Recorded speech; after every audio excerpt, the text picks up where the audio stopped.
نہیں رہا، لہٰذا کالر بنا سکتے ہیں آپ۔ البتہ علماء صلحاء میں اکثر معمول یہی ہے کہ بغیر کالر کے سادہ کرتا پہنتے ہیں، کوئی اس نیت سے، سادگی کی نیت سے بغیر کالر کے پہن لے تو زیادہ اچھی بات ہے، لیکن کالر پہن لے تو بھی ٹھیک ہے، کوئی حرج نہیں ہے۔ ارسلان صاحب راول پنڈی سے، مفتی صاحب میری ماموں کی بیٹی سے میری بات طے ہوئی ہے، صرف بات ہوئی ہے، نہ منگنی ہوئی نہ نکاح ہوا، مجھے ابھی وہ پسند نہیں ہے، مجھے ابھی خالہ کی بیٹی اچھی لگتی ہے اور میں بھی اس کو اچھا لگتا ہوں۔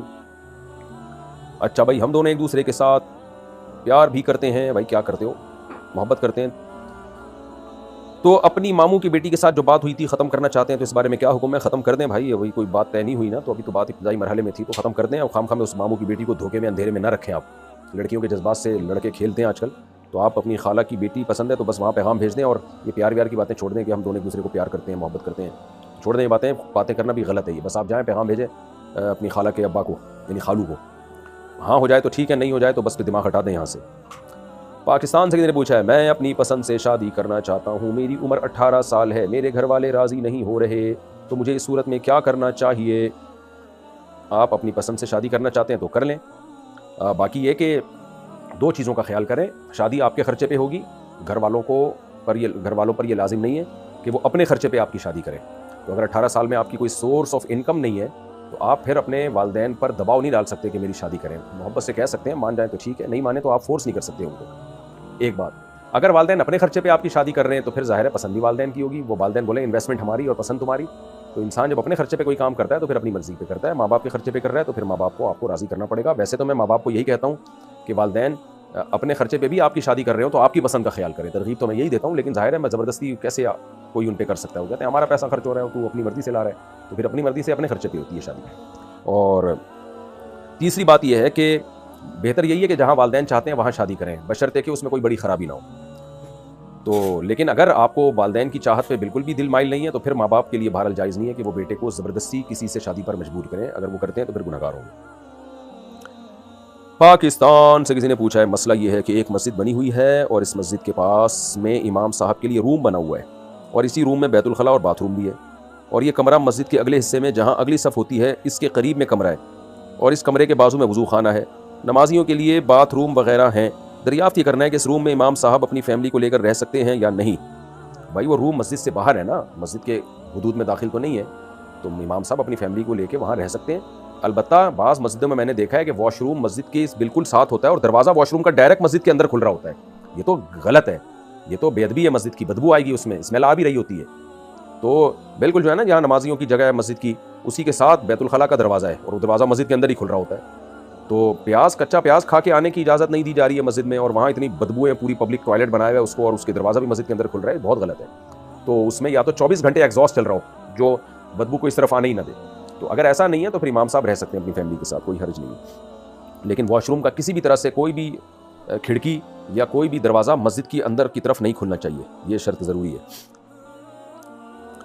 کراچی سے کسی نے پوچھا ہے، کیا باپ اپنی شادی شدہ بیٹی پر ہاتھ اٹھا سکتا ہے جبکہ بیٹی نے ایسی کوئی بات نہیں کی ہے جس پر ہاتھ اٹھایا جائے یا مارا جائے؟ شریعت اس بارے میں کیا کہتی ہے؟ بھائی اگر بیٹی نے کوئی ایسا کام نہیں کیا ہے تو پھر باپ کا ہاتھ اٹھانا ناجائز ہے، برا ہے، ظلم میں آئے گا، اور خاص طور پہ جب بیٹی کی شادی ہو گئی، بڑی ہو گئی ہے وہ بیٹی، تو یہ تو اور زیادہ معیوب حرکت ہے۔ تو اب یہ ہے کہ بیٹی نے کیا کہا ہے، کیا بات کی ہے، یہ تو جب تک پوری سچویشن میرے سامنے نہیں آئے گی تو میں یقینی طور پہ کسی خاص صورتحال میں، کسی خاص واقعے میں کوئی کمنٹ نہیں کر سکتا، نارملی میں ایک عام اصول اور ضابطے کی بات کر رہا ہوں۔ البتہ بیٹی کو بہرحال چاہیے کہ برداشت کرے، کیونکہ باپ کا مقام، ماں اور باپ دونوں کا مقام اللہ نے بہت بڑا بنایا ہے، تو اپنے بڑوں کی طرف سے اگر کبھی ظلم زیادتی بھی ہو جائے تو اس کو برداشت کرنے میں ہی عافیت ہے۔ ویسے بھی شادی شدہ اس نے رہنا ہی اپنے شوہر کے ساتھ ہے، تو وہ بہرحال یہی کوشش کرے کہ باپ کے ساتھ بد کلامی اور بد تہذیبی نہ کرے۔ عمر رشید کشمیر سے، میرے دوست کا کہنا ہے کہ صحابہ کرام یعنی خلفائے راشدین کی فضیلت کے لحاظ سے اہل سنت والجماعت کے ہاں جو درجہ بندی پائی جاتی ہے وہ قرآن و حدیث سے ثابت نہیں ہے، لہذا اگر کوئی حضرت علی کو افضلیت کے لحاظ سے پہلے نمبر پر سمجھتا ہے تو بھی ایمان میں کوئی فرق نہیں آئے گا، اس میں رائے کا اختلاف ہو سکتا ہے، رہنمائی فرمائیں۔ غلط بات ہے، قرآن و سنت سے بہت وضاحت کے ساتھ یہ بات ثابت ہے۔ دیکھیں حدیث سے جو بات ثابت ہے تو قرآن نہیں کہا ہے نا اطیعوا اللہ و اطیعوا الرسول، رسول کی اطاعت کرو، تو حدیث سے جو بات ثابت ہے وہ بھی قرآن ہی کے کہنے سے ثابت ہے، اس لیے نبی صلی اللہ علیہ وسلم سے، صحابہ کرام سے، تابعین سے، اہل سنت والجماعت کا اس پر اجماع ہے کہ، اور حدیث میں آتا ہے امت گمراہی پہ جمع نہیں ہو سکتی، تو اہل سنت والجماعت ہی اس سے مراد ہے، 72 فرقوں میں جو 73 میں جو ایک جنتی ہوگا نا وہ اہل سنت والجماعت ہے، تبھی اس پر میں کئی بار بیان کر چکا ہوں، بہت سارے دلائل دے چکا ہوں، اب اس کی ڈیٹیل میں نہیں جاؤں گا۔ تو اہل سنت والجماعت کا اس مسئلے پر اجماع ہے کہ سب سے پہلا مقام ابو بکر کا، پھر عمر کا، پھر عثمان کا، پھر علی کا رضی اللہ عنہم اجمعین۔ ہاں یہ ضرور ہے کہ حضرت علی کو کوئی باقی تینوں خلفاء پہ ترجیح دے تو کافر نہیں ہو جائے گا، وہ اس سے رہے گا مسلمان، مگر یہ کہ ہے یہ گمراہی والی بات، یہ اختلاف رائے کی اس میں اجازت نہیں ہے، کیونکہ اللہ کے نبی نے بہت وضاحت، سب سے پہلی بات اپنے مصلی پہ نبی نے آخری وقت میں کس کو کھڑا کیا؟ تو ابو بکر کو کھڑا کیا، اتنی واضح احادیث ہیں اس بارے میں۔ دوسرے حضرات چاہتے تھے کہ نہیں عمر کو آگے کر دیں، فرمایا نا ابو بکر۔ تو یہ بہت واضح دلیل ہے کہ آپ اپنے بعد اپنا جانشین، اپنا نائب ابو بکر کو بنانا چاہتے ہیں، تو ان کی فضیلت تھی تبھی تو بنانا چاہتے تھے نا۔ پھر حضرت عمر رضی اللہ تعالیٰ عنہ، پھر حضرت عثمان، صحیح حدیث میں حضرت علی سے یہ بات ثابت ہے کہ سب سے بڑی فضیلت ابو بکر کی، پھر عثمان کی، عمر کی۔ تو یہ اور اجماع بذات خود ایک مضبوط دلیل ہے۔ قرآن کہتا ہے کہ وَمَن يَتَّبِعْ سَبِيلَ غَيْرِ الْمُؤْمِنِينَ نُوَلِّهِ مَا تَوَلَّىٰ وَمَن يُشَاقِقِ الرَّسُولَ مِن بَعْدِ مَا تَبَيَّنَ لَهُ الْهُدَىٰ وَيَتَّبِعْ غَيْرَ سَبِيلِ الْمُؤْمِنِينَ نُوَلِّهِ مَا تَوَلَّىٰ وَنُصْلِهِ جَهَنَّمَ، کہ جو اللہ رسول کی مخالفت کرے گا اور مومنین کے راستے کو چھوڑے گا، تو مومنین سے کون مراد ہیں؟ اہل اسلام، مسلمان، اہل سنت والجماعت۔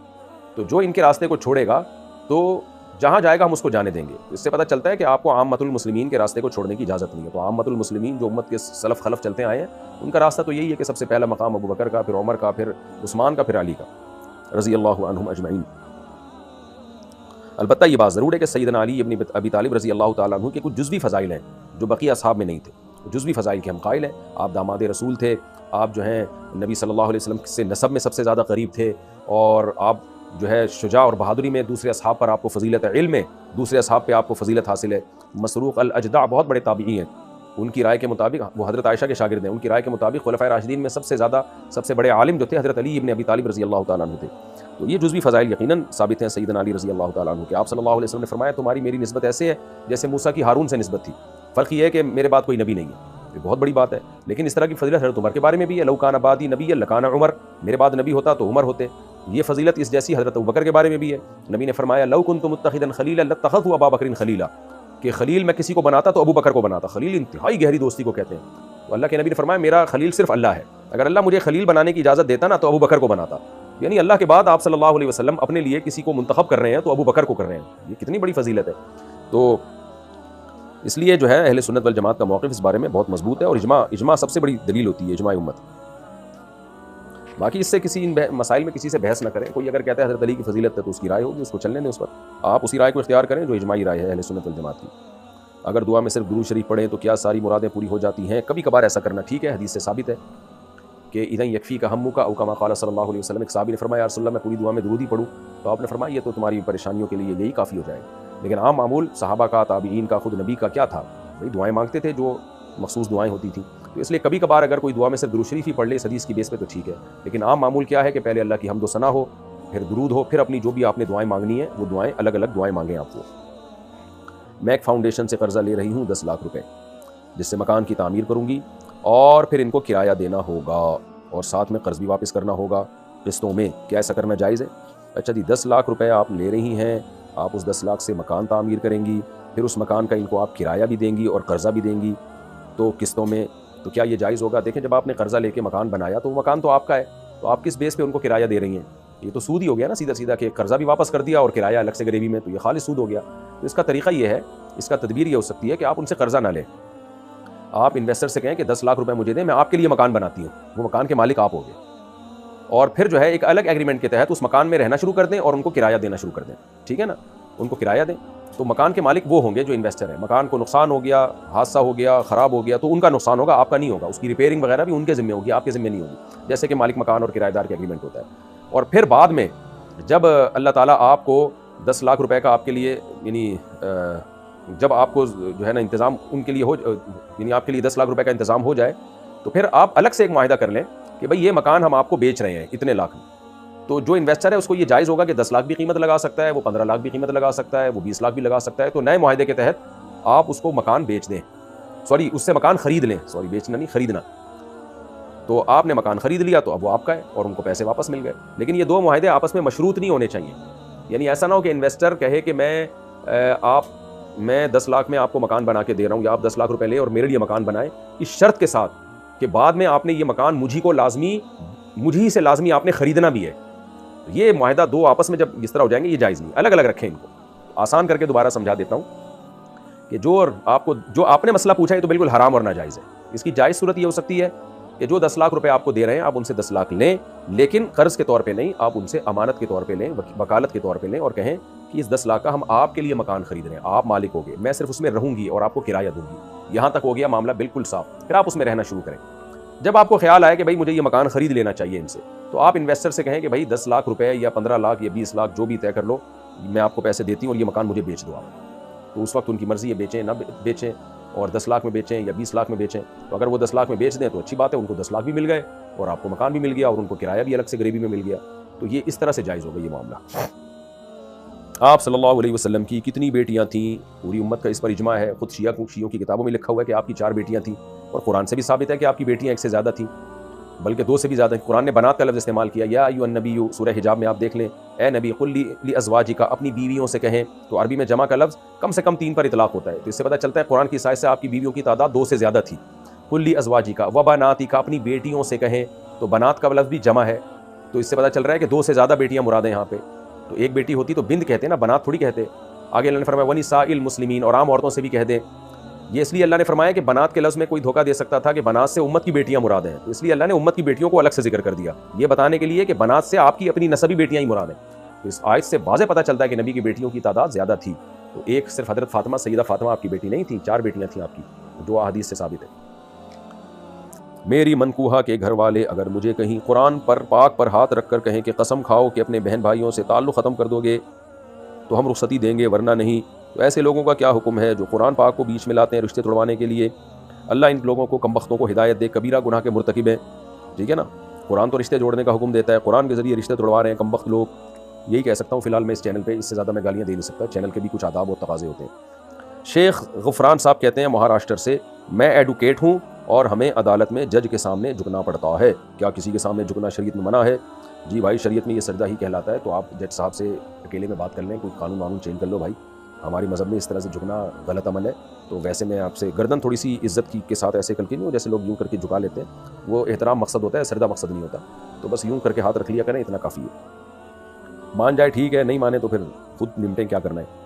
عمر شہزاد فاروقی کوئٹہ سے، عشاء کی نماز کا آخری وقت کب تک ہوتا ہے؟ اچھا شیخ غفران صاحب، یہ مسئلہ آپ دوسرے علماء سے بھی پوچھ لیں، کیونکہ آپ انڈیا میں رہتے ہیں، وہاں کیا مجبوری ہے، اگر آپ نہیں جھکیں گے تو کیا آپ کو سزا ملے گی اور کیا اس پہ نقصان آپ کو ہو سکتا ہے، تو آپ کتنے مجبور ہیں، تو مجبوری میں بعض حکام میں گنجائش بھی ہوتی ہے، تو انڈیا ہی کے علماء سے آپ یہ مسئلہ پوچھ لیں تو زیادہ بہتر ہے، میرا خیال ہے۔ وہ ہمارے ہاں تو میرا خیال ہے ایسا جھکنے بھگنے کا کوئی قانون نہیں ہے، جہاں تک مجھے یاد پڑتا ہے، جہاں تک میرا مشاہدہ ہے۔ عمر شہزاد فاروقی کوئٹہ سے، عشاء کی نماز کا آخری وقت کب تک ہوتا ہے؟ دیکھیں، جب تک فجر کا وقت داخل نہیں ہوتا عشاء کی نماز قضا نہیں ہوتی، لیکن اتنی دیر عشاء کی نماز میں ناجائز اور حرام ہے، گناہ ہے۔ تو عشاء کی نماز میں افضل وقت ہے 1/3 رات، آدھی رات تک تاخیر کی بھی گنجائش ہے، لیکن آدھی رات کے بعد مکروہ ہے، اتنی تاخیر اس میں ٹھیک نہیں ہے، تو آدھی رات کے بعد جتنی تاخیر کریں گے کراہت بڑھتی چلی جائے گی۔ حافظ ارقم بنگل دیرو سے، کیا لڑکی والے جہیز دینے کے لیے لڑکے والوں سے پیسے لے سکتے ہیں اگر لڑکی والے غریب ہوں؟ جی بالکل لے سکتے ہیں، لینا چاہیے، تمہاری ذمہ داری ہے لڑکی کی ضرورتوں کو پوری کرنا، تو تم دو پیسے، اس سے ہم اپنی بیٹی کے لیے گھریلو سامان بنوائیں گے، اور کے پی کے میں بہت سے گاؤں دیہاتوں میں ایسا ہوتا بھی ہے، تو یہ شریعت کے مزاج کے زیادہ قریب ہے یہ عمل۔ ایک پاکستانی لڑکی نے انڈیا میں ہندو لڑکے سے شادی کی، اس کے بارے میں بتائیں۔ یہ شادی نہیں ہوتی بھائی، اسلام میں ہندو لڑکی ہو یا لڑکا ہو شادی جائز نہیں ہے، صرف اہل کتاب یہود و نصارہ سے جائز ہے، وہ بھی ان کی عورت سے، مسلمان عورت بھی یہودی یا عیسائی مرد سے نکاح نہیں کر سکتی۔ تو اگر کسی ہندو لڑکی نے پاکستانی یعنی مسلمان لڑکی نے اگر ہندو لڑکے سے شادی کر لی ہے تو یہ شادی کا لدم ہے، زنا ہے، یہ حرام ہے، ناجائز ہے۔ الحمدللہ ہماری فیملی کے بہت مضبوط عقائد ہیں، مگر کچھ عرصے سے صحابہ کرام کے تنازعات میرے سامنے آئے ہیں جس کی وجہ سے میرے دل میں سوالات جنم لے رہے ہیں اور میں بہت پریشان ہوں، میں اپنے اشکالات دور کرنا چاہتا ہوں۔ آپ مجھے کوئی ایسی مستند کتاب یا شخص کی رہنمائی کریں جہاں میں اپنے اشکالات دور کر سکوں۔ تاریخ کے بارے میں نا آپ مولانا اسماعیل ریحان صاحب کی تاریخی کتابیں پڑھیں، میں نے پڑھی ہیں، بہت جاندار، بہت شاندار ہے ماشاءاللہ، پوری مکمل تو نہیں پڑھی لیکن بہت سارا حصہ میں نے دیکھا ہے اس کا، تو بہت ہی مدلل اور بہت ہی معتدل کتاب ہے۔ تو باقی یہ کہ دیکھیں سیاسی اختلافات تو ہر ایک میں ہوتے ہیں، آج بھی ہوتے ہیں، نیک لوگوں میں بھی ہوتے ہیں، تو صحابہ کرام بھی انسان تھے، گوشت پوشت کے بنے ہوئے انسان تھے، ان کی بھی سیاسی اختلافات ہو سکتے تھے، تو تبھی نبی نے فرمایا اذا اجتہد المجتہد فإن اصاب فلہ اجران وإن اخطأ فلہ اجر واحد۔ جب مجتہد اجتہاد کرتا ہے نا تو اگر درست نتیجے تک پہنچے تو 2 اجر، غلط نتیجے تک پہنچے تو بھی 1 اجر ملتا ہے۔ تو صحابہ کرام کے مابین سیاسی اختلاف ہوا، وہ کوئی خواہشات یا نفس کی بیس پہ نہیں تھا، تو ان کا خیال تھا، کسی کا خیال تھا میری پالیسی ٹھیک ہے، کسی کا خیال تھا میری پالیسی ٹھیک ہے، تو اس بیس پہ آج بھی اختلاف ہو جاتا ہے، تو پہلے بھی اختلاف ہو گیا تھا۔ تو اس اختلاف جب سیاسی اختلاف ہوتا ہے تو بھائی پھر لڑائیاں بھی ہوتی ہیں, جنگیں بھی ہوتی ہیں, کیونکہ اس وقت حکومت کا حاصل کرنے کا طریقہ یہی تھا, تلوار تھی, کوئی الیکشن اور ووٹنگ تھوڑی ہوتی تھی. تو جس نے جس کو برحق سمجھا اس کا ساتھ دیا. اور ایسے بھی فریق تھے جن کا خیال یہ تھا کہ بھئی یہ دونوں فریقوں چونکہ مسلمان ہیں, دونوں کا لڑنا غلط ہے, لہذا ہم کسی کا بھی ساتھ نہیں دیں گے. ایسی بھی بہت بڑی تعداد تھی صحابہ میں جو کہتی تھی بھائی اس میں آرام سے بیٹھ جاؤ, دونوں طرف مسلمان ہیں. یہ سیاسی اختلاف تھا. اس میں ہماری رائے یہی ہے کہ اللہ نے سب کو اجر دیا. ہاں, ان سیاسی اختلافات میں برحق حضرت علی رضی اللہ تعالیٰ عنہ اور ان کے چاہنے والوں کا گروہ تھا. تو کیونکہ بعد میں جو دلائل امت کے سامنے آئے نا, اس سے پھر بالکل دو اور دو چار کی طرح یہ بات واضح ہو گئی. لیکن جب تک یہ دلائل متظاہر نہیں تھے, متوافر نہیں تھے, تو ہر ایک کو رائے کا اختلاف کا حق حاصل تھا. تو یہ خلاصہ ہے مشاجرات صحابہ کے بارے میں. تو اہل سنت والجماعت کا عقیدہ یہی ہے کہ صحابہ کرام میں جو بھی آپس کے اختلافات ہوئے اس میں ہم ان اختلافات کو اللہ کے حوالے کرتے ہیں. ان کا مقام بہت بڑا ہے, ان کی خدمات بہت بڑی ہیں, ان کی نیتوں پہ ڈاکہ نہیں ڈالا جا سکتا. تو اس لیے وہ اختلاف تھا, وہ ختم ہو گیا. ہم جو ہے اب اپنے مسائل کو دیکھیں. تو کوئی گناہ نہیں ہو رہے تھے ان سے, کوئی کبیرہ گناہوں کے ارتکاب نہیں کر رہے تھے کہ معاذ اللہ شراب کباب میں لگ گئے ہوں, ایسی کوئی حرکت نہیں ہوئی ان لوگوں سے. تو سیاسی اختلافات ہوئے جو آج بھی ہو سکتے ہیں, کل بھی ہوئے تھے. آج بھی ہم نے نیک لوگوں کو دیکھا. دیکھو جب پاکستان بن رہا تھا, علماء دیوبند دو حصوں میں بٹے ہوئے تھے. مولانا حسین احمد مدنی رحمۃ اللہ علیہ کی رائے یہ تھی کہ نہیں بننا چاہیے, مولانا شرف علی تھانوی کی رائے یہ تھی کہ بننا چاہیے. حالانکہ دونوں کا مسلک بھی ایک, اور دونوں ایک ہی شیخ سے بیعت بھی ہیں, ایک ہی جیسے اساتذہ بھی ہیں, لیکن بڑا زبردست اختلاف ہوا دونوں میں. تو اب دونوں برحق تھے. آپ یہ تو نہیں کہہ سکتے کہ وہ برے تھے وہ اچھے تھے. بھائی تو سیرت دونوں کی اٹھا کے دیکھیں, لگے گا اس دور میں ان سے زیادہ نیک کوئی تھا ہی نہیں. لیکن جب انسان کھاتا ہے, پیتا ہے, چلتا ہے, انسان ہے, تو رائے کا اختلاف ہو. تو صحابہ میں بھی ایسا اختلاف ہوا ہے, یہ کوئی اچھمبے کی چیز نہیں ہے, وہ بھی انسان تھے. باقی آپ اس بارے میں کتاب پڑھنا چاہیں تو مولانا اسماعیل ریحان صاحب کا اس بارے میں بہت جاندار شاندار کام ہے. اس کتاب پر بہت سارے لوگوں نے اعتراضات بھی کیے ہیں. وہ اعتراضات بھی میں نے دیکھے ہیں, ان پہ تحقیق بھی کی ہے, لیکن وہ جاندار اعتراضات ہیں نہیں, مزیدار اعتراضات ہیں نہیں. امان شمع انڈیا سے, کیا قربانی کا گوشت غیر مسلم کو دے سکتے ہیں؟ مولانا اسماعیل ریحان کا میں نے اس لیے حوالہ دیا کہ وہ اردو میں ہے, ورنہ اصل کتابیں تو عربی میں ہے نا, وہ عوام کی سمجھ میں نہیں آتی. تو اردو میں ان کی بڑی جاندار کتاب ہے. امان شمع انڈیا سے, کیا قربانی کا گوشت غیر مسلم کو دے سکتے ہیں؟ جی بالکل دے سکتے ہیں. ہمارے گھر میں جگہ نہیں ہے اس لیے ہم اپنے بھائی کے بازو میں سوتے ہیں. یہ انڈین لگ رہے ہیں مجھے, بازو میں, آجو بازو کہتے ہیں نا انڈین, آجو بازو میں دیکھو کوئی یہاں تو نہیں رہا, اس لیے ہم اپنے بھائی کے بازو میں سوتے ہیں. اور بھائی کی عمر 12 سال ہے. کیا بہن بھائی کا ایسے ساتھ سونا جائز ہے اگر گھر میں جگہ نہ ہو؟ بالکل جائز نہیں ہے.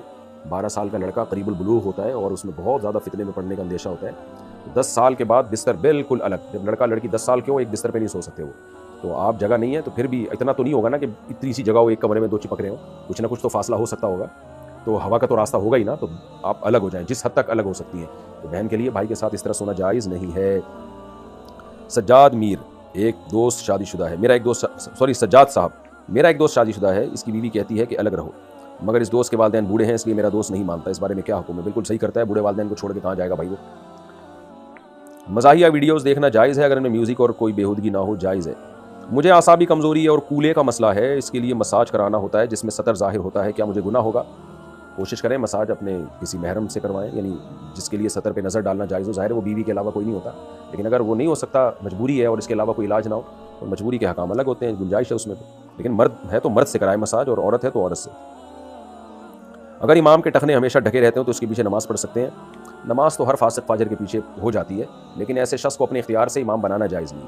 ان کو بتا دیں امام صاحب, بخاری کی حدیث ہے, ان اللہ لا یقبل الصلاۃ رجل مسبل ازارہ, اللہ اس کی نماز قبول نہیں کرتے جس کے ٹخنے ڈھکے ہوئے ہوں, جس نے ازار کو نیچے تک کھینچا ہوا ہو. تو امام صاحب کچھ اللہ کا خوف کریں, کائنڈلی مان جائیں, ٹھیک ہے, ان کو معزول کرنے کی قدرت ہو, قدرت ظاہر ہے کمیٹی کے صدر ودر کوئی ہوتی ہے تو ہٹا دیں, نہیں ہے تو پھر مجبوری میں انہی کے پیچھے نماز پڑھ لیں. اللہ دعا مانگا کریں اللہ اس امام صاحب کو ہدایت عطا فرمائے. بہتر ہے ان کو کوئی شلوار لا کے گفٹ دے دیں جو ٹخنوں سے اوپر ہو سکتا ہے ان کے پاس پیسے نہ ہو شلوار خریدنے کے. کچھ مہینوں پہلے میرا نکاح ہوا جس میں میرے چچا نے بطور وکیل مجھ سے 3 مرتبہ پوچھا کہ کیا ہم وہاں جائیں, برعکس اس کے کہ کیا تمہیں نکاح قبول ہے. تو کیا نکاح ہو گیا جبکہ میری رضامندی تھی؟ آپ کے چچا نے آپ سے پوچھا کہ کیا ہم وہاں جائیں, مطلب یہی تھا کہ وہاں کوئی لڈو کھانے یا پکوڑے کھانے تو نہیں جا رہے تھے نا, آپ کی شادی کرانے ہی جا رہے تھے نا وہ چچا. آپ کو پتا تھا چچا میری شادی کرانے جا رہے ہیں, تو آپ نے کہا ہاں, تو مطلب یہی تھا کہ میں راضی ہوں اس نکاح پہ, تو اس لیے نکاح ہو گیا ہے آپ کا. ایک نماز قضا کرنے پر اللہ اتنا خطرناک عذاب کیوں دے گا؟ اس لیے دے گا کہ اللہ آسمان سے بارشیں برساتا ہے, پیدا ہوئے ماں کی چھاتیوں میں دودھ پیدا کیا, اتنی نعمتوں کی برسات کی اس نے, اس کے بعد ایک حکم دیا اس نے کہ سارا دن اپنے کاموں میں مشغول رہو. تو ایک میرا حکم بھی مان لو, اور نماز کا ٹائم بھی کتنا رکھا, ظہر کا وقت کتنا لمبا ہوتا ہے, عصر کا وقت کتنا لمبا ہوتا ہے, مغرب کا وقت کتنا, اس پورے وقت میں تم سے ایک نماز نہیں پڑھی گئی اور تم نے چھوڑ دیا اس کو. تو یہ نہیں دیکھا جائے گا کیا ہے, یہ دیکھا جائے گا کس کے حکم کو توڑا ہے. اتنے بڑے بادشاہ کے حکم کو آپ نے توڑ دیا جو بار بار قرآن میں بار بار نماز کا حکم دے رہے ہیں کہ نماز کی حفاظت کرو, حفاظت کرو, آپ پھر بھی بڑے آرام سے اس کو چھوڑ دیتے ہو. اس کا مطلب آپ سے بڑا ڈھیٹ دنیا میں کوئی پیدا ہوا نہیں ہے، آپ اس کے حکم کو کوئی ویلیو نہیں دے رہے. تو اس لیے اللہ نے بہت بڑا عذاب رکھا ہے کہ اللہ نے اس حکم کو بہت زیادہ تاکید کی ہے. اس حکم کی، جس حکم کی تاکید بہت زیادہ ہوتی ہے اس حکم کو توڑنے پر سزا بھی اسی حساب سے بہت زیادہ ہوتی ہے. آپ کے والد آپ کو کہتے ہیں بیٹا یہ کام بھولنا نہیں، بہت بار باہر جا کے بھی آپ کو کال کر رہے ہیں بیٹا یہ کام نہیں بھول جانا، کچھ بھی ہو یہ نہیں بھولنا تم نے. پھر ہر جگہ سے پھر نمائندہ بھیج کے سمجھا رہے ہیں اس کو سمجھا دو یار اس ٹائم پہ یہ کام نہیں بھولنا، پھر بھی آپ بھول گئے، پھر ابا تو کوٹے گا آپ کو پکڑ کے. تو ابا اپنے حساب سے عذاب دے گا، اللہ تو پھر اللہ ہے.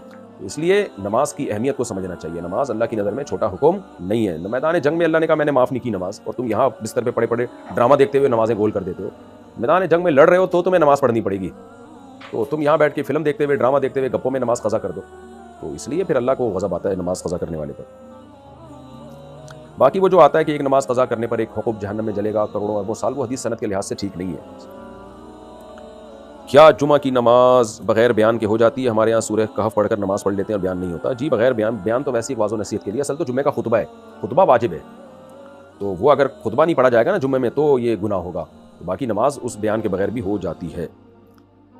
عبداللہ صاحب انڈیا سے، میرا میڈیکل اسٹور ہے، اس میں حمل ضائع کرنے کی دوا بیچنا جائز ہے؟ جائز ہے، کیونکہ اس کا جائز استعمال بھی ہو سکتا ہے، ناجائز بھی ہو سکتا ہے. جائز استعمال کیا ہے کہ ابتدائی دنوں کا حمل تھا اور ڈاکٹر نے کہہ دیا کہ عورت کی جان کو خطرہ ہے، تو ظاہر ہے ایسی صورت میں عورت حمل گرا سکتی ہے.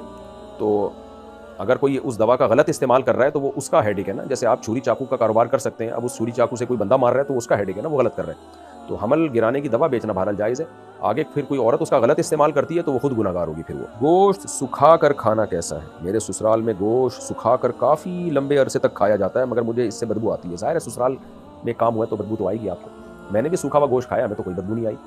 تو اس لیے سسرال سے نفرت میں اعتدال سے تجاوز نہ کریں. باقی بہرحال آپ کو بدبو آ رہی ہے تو آپ نہ کھائیں، لیکن گوشت کو سکھا کے کھانا جائز ہے. پہلے زمانے میں ایسا ہی ہوتا تھا، گوشت کو فریزر تھوڑی تھے پہلے، تو سکھا لیا جاتا تھا، اور وہ صحت کے لحاظ سے اس فروزن گوشت سے بہرحال اچھا ہوتا ہے. یہ جو گاؤں دیہاتوں میں اونٹ کے گائے کے گوشت کو بکری کے گوشت کو سکھا دیتے ہیں نا، پھر 6 مہینے سال استعمال کرتے ہیں، تو وہ صحت کے لحاظ سے نقصان دہ نہیں ہے. یہ جو فروزن گوشت ہے اس میں ڈاکٹر کہتے ہیں کہ یہ نقصان دہ ہے، کیونکہ اس میں بیکٹیریا بننے کا عمل ختم نہیں ہوتا، سست ہوتا ہے، بنتے رہتے ہیں بیکٹیریا اس میں. ہمارے بہنوئی نے اپنے باپ کو قتل کر دیا، استغفر اللہ، ایسا بدبخت انسان ہے یار، اور اب جیل میں ہے. ہماری بہن کی شادی کو 3 مہینے ہوئے تھے، اب ہم طلاق کروانا چاہتے ہیں تو کیا ہم گنہگار ہوں گے؟ کیا بہن طلاق کا مطالبہ کرے یا ہم بھی کر سکتے ہیں؟ دیکھو طلاق کا مطالبہ کرنا ایسے کمبخت آدمی سے جائز ہے. باقی اگر وہ طلاق دے تو اچھی بات ہے، نہیں دے تو پھر خلا کا راستہ اختیار کیا جائے گا. یعنی اس کو یہ کہا جائے گا کہ آپ مہر واپس لے لو پھر طلاق دے دو. اس پہ بھی اگر وہ ایگری ہو جائے تو ٹھیک ہے، اس پہ بھی ایگری نہیں ہوتا تو پھر عدالت سے جو نکاح ختم کروانا ہے اس کے لیے کچھ شرائط ہے. تو شرطوں میں یہ ہے کہ آپ کے اگر بیسک حقوق آپ کی بہن کے وہ ادا کر رہا ہے تو پھر وہ ذاتی طور پر کیسا ہی بدعمل کیوں نہ ہو، پھر عورت یک طرفہ خلا نہیں لے سکتی. تو اگر وہ آپ کی بہن کے پراپر حقوق ادا کر رہا ہے تو پھر آپ یک طرفہ خلا، جو اصل میں جس کا نام ہے تنسیخ نکاح، وہ پھر تنسیخ نکاح نہیں آپ عدالت سے کروا سکتے. تو بہتر راستہ یہی ہے کہ اگر آپ کو اس سے نفرت ہے آپ کی بہن کو کہ ایسا کمبخت آدمی جو باپ کو قتل کر دیا تو اس سے جان چھڑانا چاہتی ہے، تو پھر طریقہ یہی ہے کہ آپ اس کو طلاق پہ کسی طرح سے آمادہ کریں کہ وہ زبان سے طلاق دے. کیا بنگلہ دیش کے اسلامک بینک میں سرمایہ کاری جائز ہے؟ کوئی بھی اسلامک بینک کہیں بھی ہو اس میں سرمایہ کاری جائز ہے. اب اسلامک ہے یا نہیں ہے تو اس کے بارے میں آپ بینک کا نام لکھ کے تفصیل معلوم کر لیں. عام طور پر جو اسلامک بینکنگ دنیا میں چل رہی ہے اکثر وہ ٹھیک ہی ہیں، شرعی ایڈوائزر ہوتا ہے، پورا سسٹم ہوتا ہے. تو بنگلہ دیش کے بارے میں الگ سے مجھے معلوم نہیں ہے، تو آپ وہیں کے علماء سے رابطہ کر لیں، بنگلہ دیش کے علماء سے اس بینک کا نام لے کے بتائیں ان کو کہ یہ بینک ٹھیک ہے یا نہیں. وہاں کے علماء اس بارے میں آپ کو زیادہ اچھا گائیڈ کر سکتے ہیں. پیشاب کرنے کے بعد اچھی طرح دھو کر اندر بھی پانی ڈال دیا اور پھر تھوڑی دیر بعد کچھ قطرے اندر کیوں ڈال دیا پانی؟ بھائی بار بار سے دھویا کرو.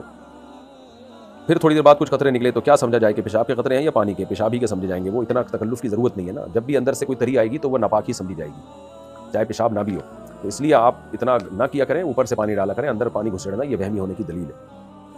صبا صاحبہ انڈیا سے، اگر کسی نے ہمارے باپ کو بہت ستایا ہو اور ہم نے صبر کیا صرف اللہ پر یقین رکھ کر، اب وہ بدنام ہو رہا ہے اور اس کی بدنامی پر ہمیں بہت خوشی ہو رہی ہے، تو کیا ہمیں گناہ ملے گا؟ نہیں جی، کیوں گناہ ملے گا؟ آپ کے باپ کو ستایا تو خود بخود ہی بدنام ہو رہا ہے نا، آپ تو نہیں کر رہے. تو یہ خوش ہونا نیچرل ہے، باپ سے محبت کی علامت ہے، تو آپ خوش ہو جائیں، لڈو کھائیں، مٹھائی کھائیں. سیدہ ریشما گجرات سے، اگر ہمارے رکشے سے چاندی کی انگوٹھی ملے تو کیا کریں؟ تلاش کریں اس بندے کو جو آپ کے رکشے میں بیٹھا تھا یا خاتون بیٹھی تھی.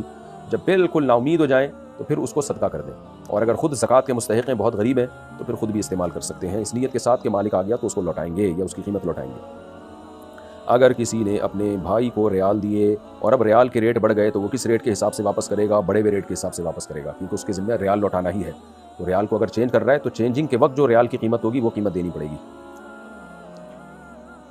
جمعہ کا عربی خطبہ اردو میں کیوں نہیں دیتے جبکہ یہاں کسی کو عربی نہیں آتی؟ اگر اردو میں دیں گے تو سب کو سمجھ میں آئے گا. دیکھیں یہ اشکال تو نمازوں میں بھی ہوتا ہے کہ سورہ فاتحہ اردو میں کیوں نہیں پڑھتے، عربی میں کیوں پڑھتے ہیں، عربی میں تو ہمیں سمجھ میں نہیں آتی، اللہ کی حمد و ثنا تسبیح ہم عربی میں کیوں کرتے ہیں رکوع اور سجدے میں، اردو میں کیوں نہیں کرتے؟ تو بات اصل میں یہ کہ صحابہ نے یہ کام نہیں کیا نا. جب صحابہ دوسرے ملکوں میں گئے جہاں اجمی بھی تھے تو ہمیں کہیں ایک ضعیف روایت بھی نہیں ملتی کہ کسی اجمی کو بھی صحابی نے یہ کہا کہ تم اپنی زبان میں جمعے کا خطبہ دو. تو امت میں متواتر جو چیز چلی آ رہی ہے وہ یہی کہ خطبہ ہمیشہ سے عربی زبان میں ہی ہوتا رہا ہے اجمیوں کے ملک میں بھی. اب آ کے ہمارے اہل حدیث حضرات نے اور سلفی حضرات نے مختلف زبانوں میں جمعے کا خطبہ شروع کر دیا، لیکن اس پر اجماع رہا ہے ہمیشہ سے. ایک دلیل لوگ دیتے ہیں کہ بھائی خطبہ تو ذکر ہے، نصیحت ہے، اور نصیحت تو ہر قوم کی زبان میں ہی ہوتی ہے. تو اس کا جواب یہ ہے کہ یہ بات اسلاف کی سمجھ میں کیوں نہیں آئی. دیکھیں جو نصیحت، جو ذکر جو ہے نا، جو ذکر قرآن کریم میں منصوص ہو، قرآن کہتا ہے نا کہ فسعوا الی ذکر اللہ، جمعے کے دن تم اللہ کے ذکر کی طرف دوڑو. تو یہ اسلام میں یہ جو جمعے کا خطبے والا ذکر ہے یہ عام نصیحتوں کی طرح نہیں ہے، بلکہ یہ بھی معصور اور منقول ہے. تو ذکر جو ہے نا یہ اسلام کی جو آفیشلی زبان ہے عربی ہے اسی میں ہوگا، کیونکہ اس سے عربی زبان کو بھی فائدہ ہوگا.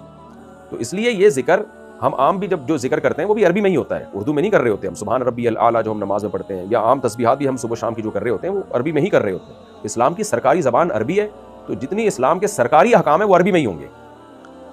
دیکھیں نا، آپ کسی جیسے پاکستان کی جو سرکاری زبان ہے انگلش ہے، اب آپ کو انگلش نہ بھی آتی ہو تو بھی آپ اپلیکیشن انگلش میں ہی جمع کراتے ہیں. وجہ اس کی یہ کہ بھائی یہ سرکاری زبان ہے. تو اسلام کی بھی سرکاری زبان جو ہے وہ عربی ہے. تو اس لیے جتنی بھی اسلام کی آفیشلی جو بھی عبادتیں ہیں نا وہ عربی میں ہی ہوں گی. حج میں آپ لبیک اللہم لبیک کہتے ہیں، وہ عربی میں کہہ رہے ہوتے ہیں آپ. تو اور سب سے بڑی دلیل میں نے کہا کہ تمام دلیلوں کی جو بنیادی دلیل ہے وہ یہ ہے کہ لوگ جب یہ دلیل دیتے ہیں کہ ہم نصیحت ہے، نصیحت تو اس قوم کی زبان میں ہوگی، تو یہ بات صحابہ تابعین کے سمجھ میں کیوں نہیں آئی؟ تو اسلاف میں ہمیں نہیں ملتا. اسلامی حکومتیں اتنی وسیع ہوئی ہیں، فارس فتح ہوا، روم فتح ہوا، کہیں بھی ایک ضعیف روایت بھی نہیں ملتی کہ جمعے کا خطبہ مقامی زبان میں ہوا. تو صدیوں سے متواتر متوارث یہی چلا آ رہا ہے کہ جمعے کا خطبہ ہمیشہ عربی میں ہی ہوتا رہا ہے. تو امت حدیث میں آتا ہے گمراہی پہ جمع نہیں ہو سکتی. ہاں اب شروع کر دیا ہے امریکہ میں، UK وغیرہ میں ہمارے سلفی حضرات نے کہ بھائی مقامی زبان میں خطبہ ہوگا. تو اس لیے جو محقق علماء ہیں وہ اس کو ٹھیک نہیں سمجھتے، اور وہ کہتے ہیں کہ جب عربی سرکاری زبان ہے تو وہ جتنی بھی اسلام کی جو آفیشلی عبادتیں ہیں اور آفیشلی اذکار ہیں وہ اسلام کی آفیشلی زبان میں ہی ہوگی جو کہ عربی ہے. ہاں یہ ضرور ہے کہ عربی خطبے کے ساتھ اگر اس کا ترجمہ بھی ہو جایا کرے ساتھ میں تو پھر کوئی حرج نہیں ہے. یعنی آپ عربی میں خطبہ ادا کر لیں تو سنت پوری ہو جائے گی اور اسلاف کا طریقہ پورا ہو جائے گا، ساتھ میں اس کا ترجمہ بھی ساتھ ساتھ کر دیں تو اس کی اجازت ہو سکتی ہے، اس کی گنجائش ہو سکتی ہے. یہاں لوگ ایک طنز بھی کرتے ہیں کہ پھر یہ جو جمعے سے پہلے اردو میں تقریر ہوتی ہے یہ کہاں سے ثابت ہے؟ بھائی تقریر کے لیے ثبوت ضروری نہیں ہے، خطبے کے لیے ثبوت ضروری ہے. خطبہ اسلام کی ایک آفیشلی عبادت ہے، آفیشلی ایک نصیحت ہے جو اللہ نے متعین کی ہے. جیسے اذان بھی ایک نصیحت ہے نا، لیکن متعین ہے تو وہ عربی میں ہی ہوگی. تو خطبہ بھی جمعے کا قرآن نے حکم دیا ہے اور نبی نے تواتر کے ساتھ اس کو ادا کیا ہے اور نماز جمعہ کا حصہ ہے وہ. اس سے پہلے جو تقریر ہوتی ہے خطبے کی وہ تو ہماری اپنی بنائی بھی بعض و نصیحت ہے، وہ کسی بھی دن ہو سکتی ہے. ہم جمعے کو کر لیتے ہیں کہ پبلک اکٹھی ہوئی ہوئی ہے تو وہ اس کے وہ شرعی حکام ہی نہیں ہے جو خطبے کے ہیں، لہذا اس کا اس طرح سے سننا بھی واجب نہیں ہے. اس کے بغیر بھی جمعے کی نماز ادا ہو جائے گی. لیکن یہ جو عربی خطبہ ہے نا یہ تو جمعے کا حصہ ہے، یہ پارٹ ہے. یہ تو اسلام کا ایک آفیشلی ایک حکم ہے، تو پھر اسی زبان میں ہوگا جو اسلام کی سرکاری زبان ہے. اور میں بار بار کہتا ہوں کہ سب سے بڑی دلیل تو صحابہ تابعین کا عمل ہے نا. آپ اس کی مخالفت کیسے کریں گے؟ آپ اپنی عقل کو ان سے آگے کیسے لے کے جائیں گے؟ اچھا بھائی، ایک شخص سعودی عرب میں نوکری کرتا ہے اور بیوی کو بلانا چاہتا ہے مگر سفر میں کوئی محرم ساتھ نہیں ہے. محرم اس کو ایئرپورٹ تک پہنچا دے گا، اس کے بعد سعودی عرب کے ایئرپورٹ میں اترنے تک اس کے ساتھ کوئی محرم موجود نہیں ہے. بیوی جوان ہے اور اسے سفر کا کوئی تجربہ نہیں ہے. اب وہ شخص کیا کرے؟ اس شخص کا 2 سال تک چھٹی پر جانا بھی ممکن نہیں اور بیوی کو اپنے پاس بلانا چاہتا ہے. دیکھیں، عورت کا محرم کے بغیر سفر کرنا یہ شریعت نے منع کیا ہے فتنے کی وجہ سے. نبی صلی اللہ علیہ وسلم کی صحیح حدیث ہے کہ عورت محرم کے بغیر سفر نہیں کر سکتی، لیکن اس کا مدار ہے فتنہ. اس کا تعلق سفر کی طرح نہیں ہے. سفر میں جو ہم 2 رکعتیں پڑھتے ہیں تو اس کا مدار سفر پر ہے، چاہے فتنہ ہو، آزمائش ہو، مشقت ہو یا نہ ہو. تو مشقت تو محض ایک حکمت ہے، اصل میں علت ہے سفر. لیکن یہ جو عورت کو محرم کے بغیر سفر سے جو منع کیا گیا ہے نا، اس کا مدار فتنے پر ہے، اس کا مدار سفر پر نہیں ہے. یعنی سفر میں چونکہ فتنہ ہوتا ہے، فتنے کا بہت خطرہ ہوتا ہے، اس لیے نبی نے اس کا مدار سفر پہ رکھا ہے، ورنہ اصل حکم فتنے پر ہی ہے. تو اب اگر سفر نہ کرنے میں فتنے کا اندیشہ زیادہ ہے تو پھر تو سفر کرنا پڑے گا عورت کو. مثال کے طور پر اب یہ صاحب جو سعودی عرب سے مسئلہ پوچھ رہے ہیں کہ یہ بیوی کو بلانا چاہتے ہیں اور ان کے لیے محرم کا کوئی انتظام ہی نہیں ہے بیوی کو بلانے کے لیے، خود بھی جا نہیں سکتے، چھٹی نہیں ملے گی، تو پھر بھائی بیوی سے، جوان بیوی کا شوہر سے دور رہنے میں زیادہ فتنے کا اندیشہ ہے. یہ خاتون جب پاکستان میں رہیں گی، جوان ہے اور شوہر کے لیے آنا ممکن نہیں ہے، تو وہاں شوہر کو بھی خطرہ ہے، زنا میں پڑنے کا اندیشہ ہے، جوان عورت کو بھی خطرہ ہے. تو ایسی مجبوری میں اگر محرم کا انتظام نہیں ہو رہا تو میں سمجھتا ہوں کہ پھر بلانا نہ صرف جائز ہے بلکہ مستحب ہے، کسی حد تک لازم ہے کہ بھائی چلو بغیر محرم کے یہ سفر کر کے آ جاؤ. ایئرپورٹ تک کوئی محرم پہنچا دے، وہاں سے جا کے شوہر ریسیو کر لے. تو میں سمجھتا ہوں ایسی صورت میں عورت کے لیے بغیر محرم کے سفر کی گنجائش ہے. اسی طرح کی اور بھی کوئی ضرورت ہو تو بھی گنجائش ہے. البتہ حج عمرے میں نہیں ہو سکتا، کیونکہ حج عمرے میں وہاں اسٹے کرنا ہوتا ہے، صرف ٹریولنگ نہیں ہوتی راستے کی. وہاں باقاعدہ اسٹے کرنا ہوتا ہے. تو اتنے دنوں تک اسٹے بغیر محرم کے اجنبی ملک میں یہ جوان عورت کے لیے بہرحال جائز نہیں ہے. تو یہاں تو اسٹے نہیں کرنا نا, اسٹے کرنا ہے تو اپنے شوہر کے ساتھ کرنا ہے. تو اس لیے بہتر تو یہی کوئی محرم ساتھ میں آ جائے. اگر محرم کا انتظام نہیں ہو رہا تو میرا خیال ہے اس کی گنجائش میں کسی عالم کو, میرا خیال ہے کسی مفتی کو بھی اشکال نہیں ہوگا کہ عورت صرف جہاز میں بغیر محرم کے سفر کر لے. اور پہلے والے سفر اب اس طرح کے رہے بھی نہیں ہیں. جہاز میں عورت سیو ہوتی ہے, کیمرے لگے ہوئے ہوتے ہیں, پھر بھی خطرہ ہوتا ہے. جب تنہا ہوتی ہے نا جوان عورت, کوئی محرم نہ ہو تو خطرات بہرحال ہوتے ہیں. میں نے دیکھا ہے بہت سی خواتین کے ٹاکرے ہو گئے, جہاز ہی میں ساتھ میں بیٹھے ہوئے آدمی کے ساتھ گپ شپ ہو گئی, دوستی ہو گئی. لیکن بہرحال ضرورت کی بات ہو رہی ہے, تو ضرورت ہے تو سفر کر سکتی ہے ایسی مجبوری میں. 1 تولے سونا کتنے گرام ہوتا ہے؟ 11 گرام کے قریب ہوتا ہے. سوناروں سے پوچھ لیں, پوری وہ آپ کو بتا دیں گے, لیکن تقریباً 10 سے 11 گرام کے درمیان تک ہوتا ہے یہ 1 تولہ سونا, یا 11 اشاریہ چند گرام ہوتا ہے. سہارنپور سے کسی نے پوچھا, لو بھائی ہمارے گاؤں سے مسئلہ آیا بھائی, سوری ہمارے شہر سے, سہارنپور گاؤں نہیں ہے. انڈیا میں گھر سے باہر رہتا ہوں, کیوں بھائی؟ اور جب گھر آتا ہوں تو کسی مجبوری کی وجہ سے گھر سے باہر نہیں نکل سکتا, کیا گھر میں نماز پڑھ لوں تو کیا قبول ہو جائے گی؟ نبی نے فرمایا جس کے محلے میں مسجد ہو نا, لا صلاۃ لجار المسجد الا فی المسجد, تو اس کی نماز مسجد کے علاوہ نہیں ہوتی. تو آپ جائیں تمیز سے اچھے بچوں کی طرح مسجد میں نماز پڑھا کریں. گھر میں نماز پڑھیں گے گناہ ہوگا آپ کو. فرض بہرحال ادا ہو جائے گا. مونچھیں رکھنا اسلام میں کیسا ہے؟ جائز ہے. کٹانا بہتر ہے لیکن رکھنا بھی جائز ہے, مگر بڑھانا اتنا کہ اوپر کا ہونٹ کا کنارہ ڈھک جائے, یہ جائز نہیں. سائڈوں سے بڑھا لیں جتنی چاہیں, لیکن ہونٹ کا کنارہ کھلا رہنا چاہیے. اور بہتر تو یہی ہے کہ جیسے حدیث میں ترغیب اعفوا الشوارب, کہ مونچھوں کو گھٹاؤ ان کو. جو اسلامک ایپس میں نماز کی ٹائمنگ آ رہی ہوتی ہیں, کیا وہ صحیح ہوتی ہیں؟ اکثر صحیح ہی ہوتی ہیں, مشاہدہ ہے ہمارا.